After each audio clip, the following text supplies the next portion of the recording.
Madam Speaker, I would beg a few extra seconds, please. First, I want to thank my colleague from Front of the Aisle, St. John West, St. John Lorneville, for allowing me to speak on behalf of one of his constituents. I rise with a heavy heart today to honour the life of my dear friend Susan Ann Farquharson, who passed away peacefully at home on November 7th, surrounded by the love of her family. Susan was a woman of remarkable integrity, kindness and quiet strength.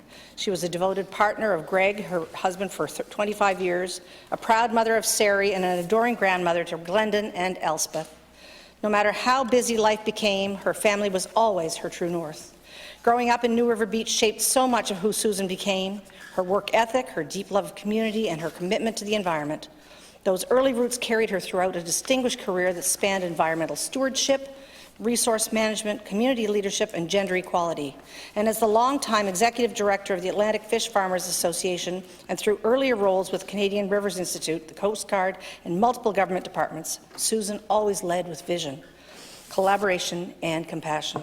She mentored countless people along the way, myself included, always lifting others up.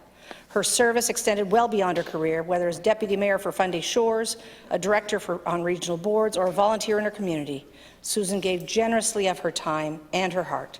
Her contributions were recognized through numerous awards, but she never sought recognition, only results that improved lives. Above all, Susan will be remembered for how she made people feel. She had a rare gift, and she saw people, truly saw them, and made that each person feel valued. To Greg, Sari, and her precious grandchildren, to all who loved her, may you find comfort in knowing that her legacy lives on in the community she strengthened and the countless lives she touched.